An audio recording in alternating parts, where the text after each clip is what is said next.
नमस्कार, news one India में आपका स्वागत है। आपके साथ मैं धर्मराज सिंह।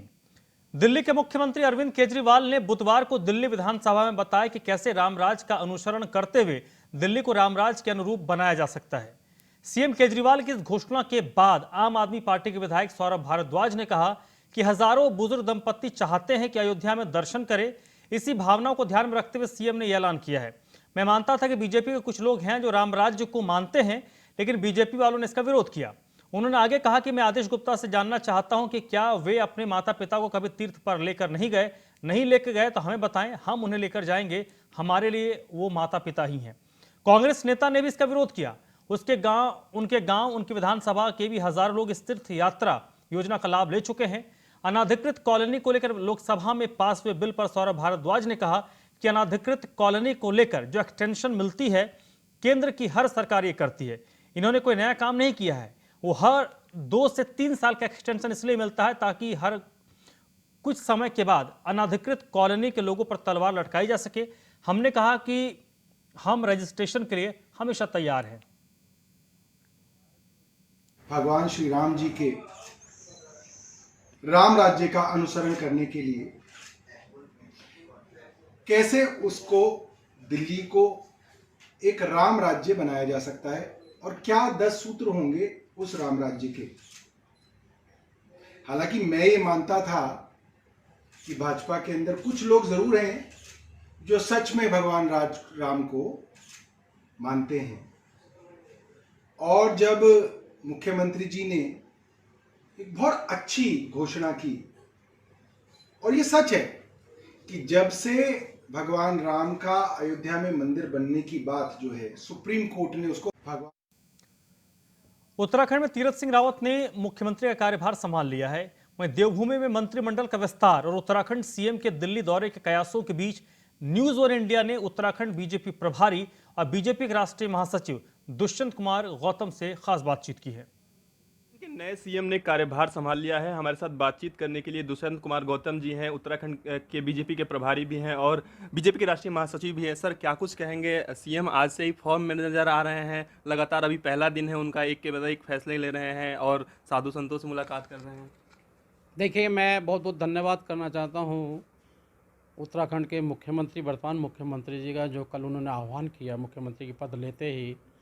देश और विदेश में रहने वाले जितने भी गंगा भक्त हैं, हमारे तीर्थ यात्री हैं, हमारे संस्कृति को सजोने वाले लोग हैं, उनका आह्वान उन्होंने किया है कि आप आइए, कुंभ का स्नान कीजिएगा। साथ साथ साधु संतों के प्रति चरणों में नमन करते हुए उनको भी आह्वान किया। और आज जिस प्रकार से मैं देख रहा था कि आज गंगा पर, हर की पौड़ी पर किस प्रकार से एकदम भक्ति में माहौल है, और स्वयं मुख्यमंत्री जी ने साधु संतों को पैर छूकर आशीर्वाद लिया है, उन पर पुष्प वर्षा की है।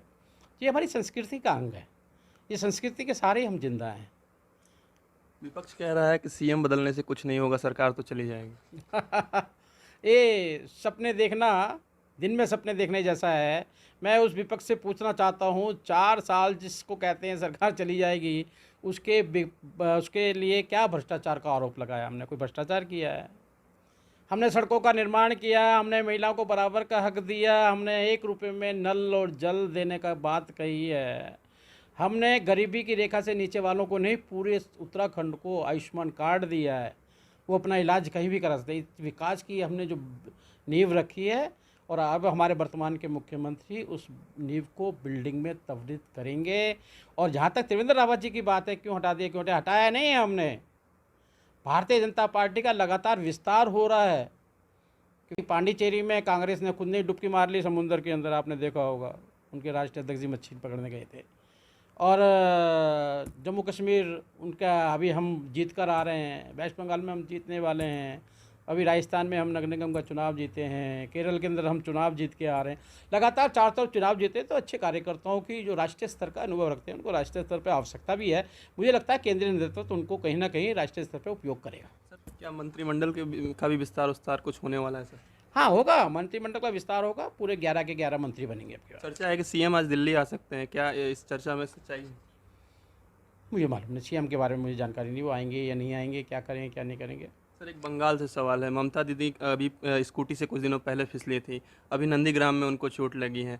लेकिन इस चोट पे टीएमसी के एक नेता हैं, एक मदन मित्रा, उनका कहना है कि ये किसी और राज्य में हुआ होता तो एक गोधरा हो जाता। मदन मित्रा क्या चाहते हैं? हिंदुओं की ट्रेनों में जिस प्रकार से आग लगाई जाती थी, आप भी तो 150-200 हिंदुओं को मार चुके हो वहाँ पर। उनको मारकर उनके गले में पट्टा टांग कर, हाथ जेब के अंदर सुसाइड का नोट लिखकर और पैर उनकी ज़मीन के अंदर रखा हुआ है, कहीं पे लटके हुए दिखाई नहीं दे। ऐसे ऐसे कांड तुमने पुलिस के साथ मिलकर के हैं। हिंदुओं को सामूहिक रूप से मारने की जो आपकी इच्छा है अब पूरी नहीं होगी। अच्छा है आज वहाँ पे इलेक्शन कमीशन का राज है, नहीं तो आपका सपना यही था गोधरा की तरह, जैसे गोधरा में हिंदुओं को जला दिया गया, ऐसा यहाँ भी हिंदुओं को हम फिर जला देते। बीजेपी कितने तैयार है सर बंगाल चुनाव को? बीजेपी हर समय तैयार रहती है। बीजेपी चुनाव के लिए नहीं, राष्ट्रीय निर्माण के लिए तैयार है, राष्ट्रवाद के लिए तैयार है।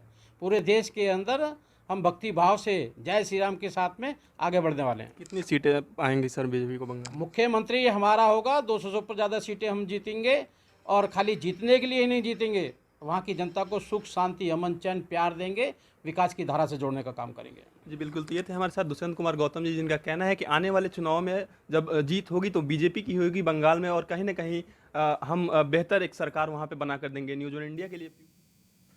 महाशिवरात्रि के पावन पर्व पर पटेल नगर में महाशिवरात्रि का आयोजन किया गया। इस मौके पर दिल्ली बीजेपी प्रदेश अध्यक्ष आदेश गुप्ता पहुंचे। दिल्ली सरकार के द्वारा निगम में भ्रष्टाचार के लगाए गए आरोपों को लेकर बीजेपी प्रदेश अध्यक्ष आदेश गुप्ता ने केजरीवाल सरकार को निशाना साधा, कहा कि वो झूठ की राजनीति करते हैं। लगातार 6 सालों से वो जनता को झूठ बोल रहे हैं। 2022 में आने वाले चुनाव में जनता उनकी झूठ की राजनीति का पर्दाफाश करेगी। केजरीवाल सरकार पर निशाना साधते हुए कहा कि केजरीवाल सरकार पर खुद भ्रष्टाचार के आरोप लगे हैं।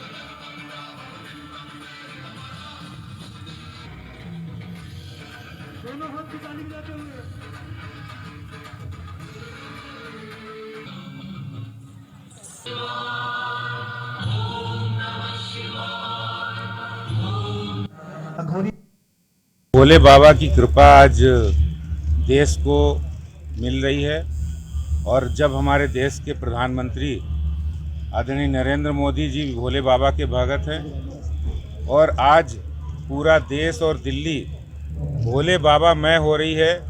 भोले बाबा की बारात आज पूरी दिल्ली में निकल रही है, और उनके रंग में पूरे दिल्लीवासी रंगे हुए हैं। जो भोले बाबा ने हमें सिखाया है कि समाज के अंदर जो बुराइयां हैं, उन बुराइयों को अपने अंदर समाकर अच्छाइयां देनी है, ये जो उनका मंत्र है वो आज हम सब लोगों को सीखना चाहिए।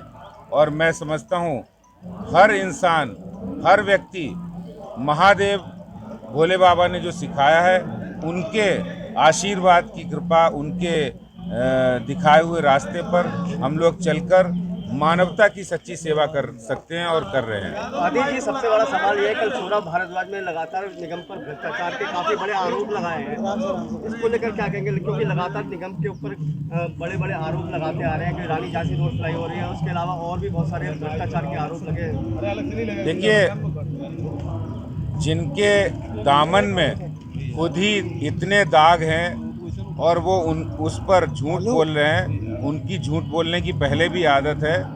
लगातार पिछले 6 सालों से दिल्ली की जनता को वो झूठ बोलकर भ्रमित कर रहे हैं। निगम को फंड न देकर निगम को काम नहीं करने दे रहे हैं, और उसके ऊपर वो जिस तरह की झूठी बातें कर रहे हैं, वो जनता के अंदर भ्रम फैलाना चाहते हैं। जितनी बातें कर रहे हैं उसके सब झूठ के एक तरह से वो पत्र है, और उसका खुलासा भी हो चुका है।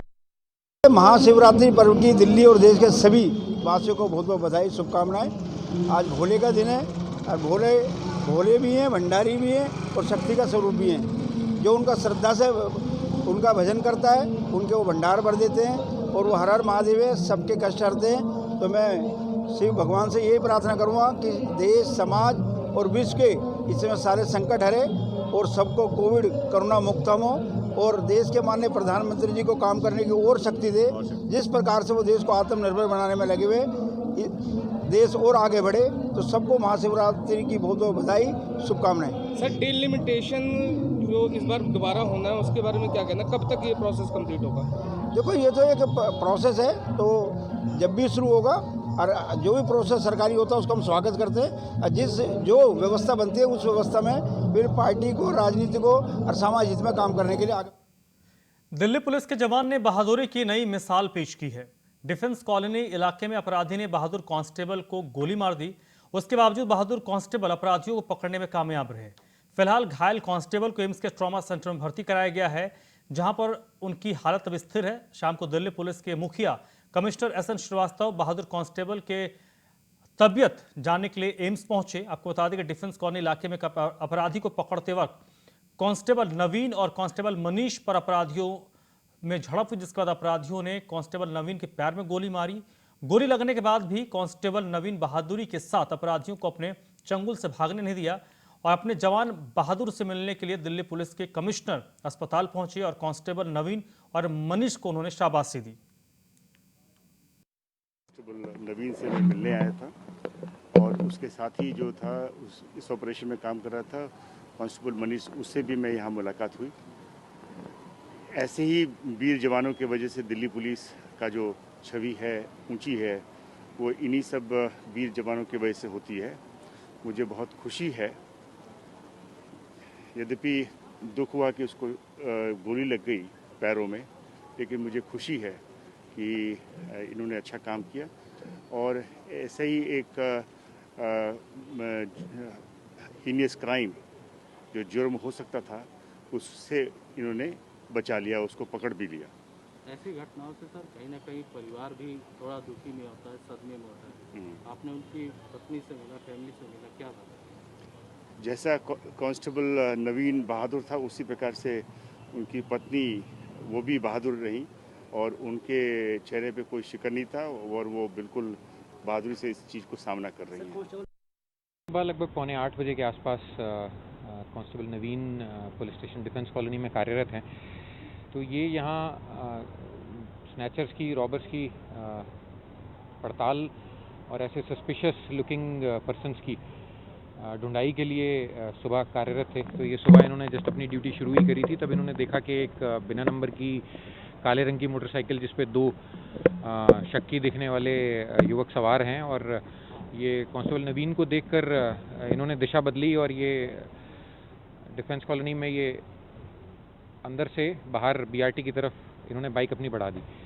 तो नवीन ने अपनी बाइक की रफ्तार बढ़ाकर इनको रुकने का इशारा किया, तो बाइक उन्होंने मात्र धीमी करी, रोकी नहीं और उसी में इसके रुकने के इशारे की अवहेलना करते हुए उन्होंने कोशिश किया कि बाइक को आगे ले जाएं। तो जो पीछे सवार था। दिल्ली में अरविंद केजरीवाल सरकार द्वारा पायलट प्रोजेक्ट के तहत दिल्ली की 4 सड़कों का सौंदर्यीकरण किया जा रहा है, जिसमें रिठाला से नेताजी सुभाष तक सड़क और फुटपाथ पर भी काम हो रहा है। दिल्ली सरकार के विधायक की माने तो इन सड़कों के सौंदर्यीकरण का काम अमेरिकन तर्ज पर हो रहा है, जो दिल्ली के विकास मॉडल को एक नई दिशा प्रदान करेगा। दिल्ली सरकार के इस पायलट प्रोजेक्ट के अनुसार यहां पर बच्चों के लिए खेलने की व्यवस्था, साइकिल ट्रैक और जगमगाती फैंसी लाइट के साथ ये सड़क दिल्ली वासियों को सुपुर्द होगी।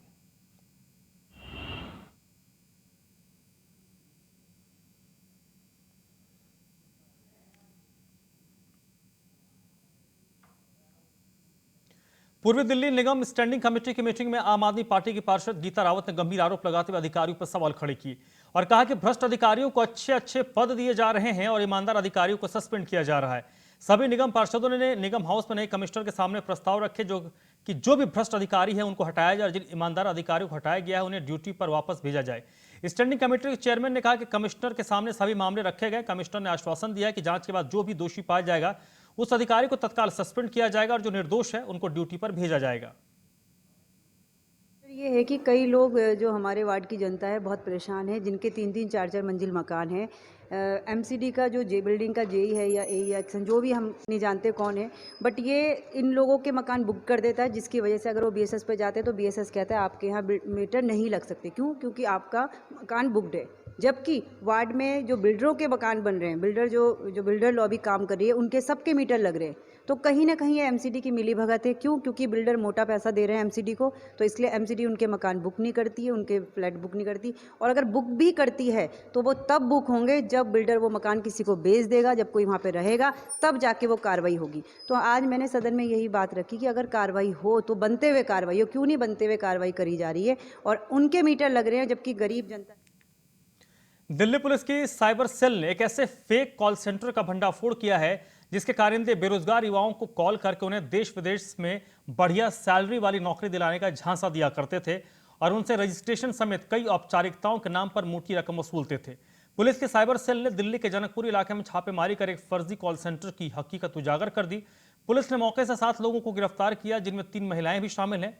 पुलिस ने वहां से 5 desktop, 1 laptop, 10 keypad mobile phone, 7 smartphone और पीड़ित लोगों का डाटा बरामद किया है।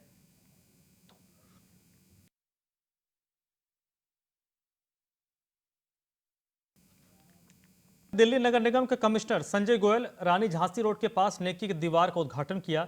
इस मौके पर पहाड़गंज वार्ड नंबर 93 से निगम पार्षद बबीता भरीज भी मौजूद थीं। इसके साथ ही करोलबाग जोन के डीसी भी वहां पर उपस्थित थे। इस दीवार का मकसद लोगों को एक संदेश देना है कि लोग स्वच्छता के प्रति किस तरह जागरूक रहें। उत्तरी दिल्ली के नवनियुक्त आयुक्त संजय गोयल ने कहा कि स्वच्छता मिशन को लेकर हमारा अभियान शुरू है और हम इस अभियान में लोगों से सहयोग की उम्मीद रखते हैं। इसके साथ ही आर्थिक संकट से जूझ रही उत्तरी दिल्ली नगर निगम को लेकर कहा कि हम इस संकट से उबरने की लगातार अधिकारियों के साथ मीटिंग कर रहे हैं। लोगों से अपील की है कि ज़्यादा से ज़्यादा लोग अपना हाउस टैक्स जमा कराएं। इस मौके पर पहाड़गंज वार्ड नंबर 93 से पार्षद बबीता भरीज ने न्यूज़ ऑन इंडिया से खास बातचीत की।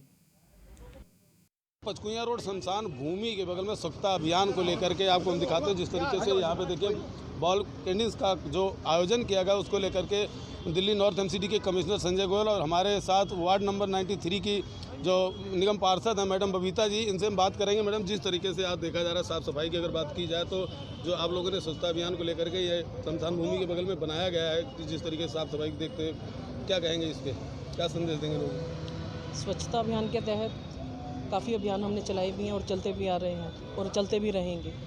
मोदी जी ने एक ही बात कही है, स्वच्छ है, स्वच्छ दिल्ली, स्वच्छ भारत, स्वच्छता है तो सब कुछ है। लोगों को जागरूक करने के लिए अगर हमने ये नेकी की दीवार का काम हमने दिल्ली में काफ़ी जगह शुरू हुआ जो कि काफ़ी सक्सेसफुल रहा। ऐसा ही ये कार्य पहाड़गंज वार्ड नंबर 93 में ये कार्य हुआ।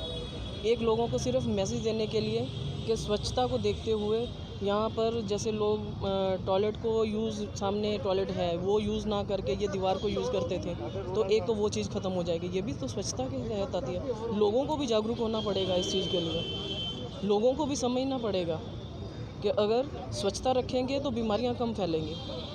तो देखा जा रहा है जिस तरीके से यहाँ पे शमशान भूमि है और लगातार यहाँ पे काफ़ी गंदगी होती थी। आज जिस तरीके से आप लोगों ने व्यवस्था की है, क्या हर वार्डों में इस तरीके की व्यवस्थाएं की जा रही है? बिल्कुल ऐसे ही व्यवस्था रहने वाली है। जैसे ये नेकी की दीवार का प्रोग्राम ये चला हमारे आयुक्त महोदय के सहयोग से, अपना डीसी के सहयोग से, एडीसी के सहयोग से, पूरे जोन के सहयोग से, करोलबाग जोन के सहयोग से ये जो नेकी की दीवार बनाई गई है, इसको देखकर यहाँ पर लाखों लोग निकलते हैं, लाखों नहीं करोड़ों लोग निकलते हैं पूरे दिन में, सुबह से लेकर शाम तक। एक मैसेज आने वाला है कि ये नेकी की दीवार किस जगह पर हमने बनाई है, शमशान घाट की दीवार के बिल्कुल साथ। ये कर्मा का जो बनाया गया है, ये कर्मा को लेकर बनाया गया है। इसी से रिलेटेड लोगों को जागरूक करने के लिए जितनी भी पेंटिंग बनाई गई है, लोगों को जागरूक करने के लिए यहाँ पर हर धर्म की एक पेंटिंग बनाई गई है, तो उसका हमने मान सम्मान करना है। स्वच्छता को भी रखना है, स्वच्छता को भी देखना है। लोगों को जागरूक करने के लिए ये नेकी की दीवार बनाई गई है। आपने देखा कि जो वार्ड नंबर 93 की निगम पार्षद बबीता भरीजा थी, इनका साफ तौर कहना कि ये शमशान भूमि थी, यहाँ पे गंदगी होती थी, लेकिन मोदी जी के जो सफाई और स्वच्छता अभियान को लेकर के यहाँ दीवारों पे पेंटिंग की गई है और बाकायदे पेड़ पौधे लगाए गए, लोग इससे जागरूक हों। Gautam Tiwari, news on India, Delhi. पचकुइयाँ पूरा रिव्यू किया है और वाकई में आर्थिक स्थिति अभी कॉरपोरेशन की बहुत अच्छी नहीं है। सैलरीज की और बाकी पेमेंट्स की ओवरड्यूज है, तो उसके लिए हाउस टैक्स कलेक्शन है और कन्वर्जन पार्किंग चार्जेज है, कुछ हमारे रेवेन्यू के प्रोजेक्ट्स हैं, उनको हम किक स्टार्ट कर रहे हैं और कोशिश कर रहे हैं कि अगले कुछ महीनों में बेहतर परिणाम हो और इस आर्थिक चुनौती का सामना किया जा सके। संजय जी, आज आप आए हैं यहाँ पे, नेकी की दीवार का आपने उद्घाटन किया। इस तरह से पूरी को भी स्वच्छ सर्वेक्षण भी चल रहा था, इसको लेकर उत्तरी दिल्ली नगर निगम से क्या क्या कार्रवाई की जाएगी? काफ़ी कार्रवाई हम लोग प्लान कर रखी है। अभी उसमें सबसे पहले तो यही है कि जितना भी ओपन डेफिकेशन